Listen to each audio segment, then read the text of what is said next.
What do I believe? I guess I should perhaps preface this with, I don't know how to explain this. Recently I have found myself in an argument with some people about whether or not belief is truth. That some people believe that there's truth, and then there's belief, and belief is lies, and truth is truth, and science is truth, or your religion is truth, and that there's only one truth. Well, I'm here to tell you, truth is not that objective. And you're going to disagree with me. I know you're going to disagree with me. I believe that the Associated Press recently reported that the pages from an Israeli astronaut's diary survived the explosion of the space shuttle Columbia, including a 37-mile fall to Earth, landing in a field in Palestine, Texas. And I want to reiterate that part because I think it's mildly amusing.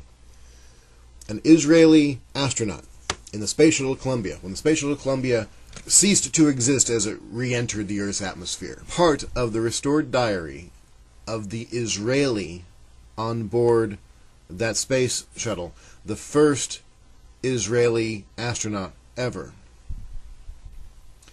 Parts of his diary landed in a field in Palestine, Texas. An Israeli's diary landed in Palestine, Texas. Now, I believe that's a coincidence. I also believe it's a very strange coincidence, one of many strange coincidences that tend to happen.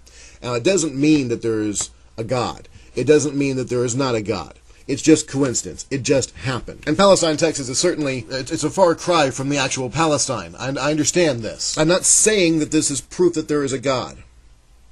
I'm saying that if there is a God, it's proof he has a very sick sense of humor. I don't know if there's a God or not. I believe that there is. I don't know. There's something that quantum physics has talked about before called Schrodinger's cat, that there is this, it's a mental exercise that you can participate in. You imagine that there is this box, and in the box there is some sort of a doodad, a device that is deals with radioactive decay. I don't understand all the details of it, but it's a thing that's it's essentially an elaborate flip of the coin that is done without any human intervention or anything. It's just this device that's put inside the box, and if it goes off, and there's a 50-50% chance it'll go off. If it goes off, gas will be released into the box, and anything that's living inside the box will cease to live. It'll die. You put a cat inside this box, you lock it up, and you just let it sit there for an indeterminate amount of time. It doesn't matter how long. Time's not a variable that you mess with. Whether it's 5 minutes or 5 years, the cat sitting in there is in a perpetual state of maybe living, maybe not living. And the time decaying radioactive time clock that's going to set the poison gas, or may not set the poison gas, it may or may not go off. You get a 50% chance. Before you open that box, that cat is in a perpetual state of existence and non-existence, according to quantum physics. Yes, I know it's more complicated than this, but I'm just saying. It exists in both states, according to quantum physics, or quantum mechanics. It exists in both states. It's either alive or dead. And it's not until you open that box that it's alive or dead. Is there a God? We don't know. We don't even know where the box is. All right?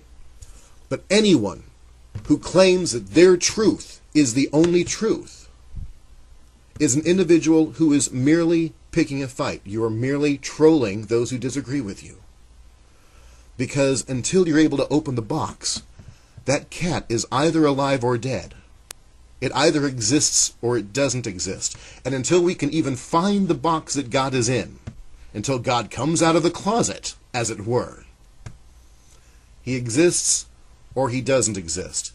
And anybody who thinks they know one way or the other, you're wrong. And you're simultaneously right. That's the beauty of it.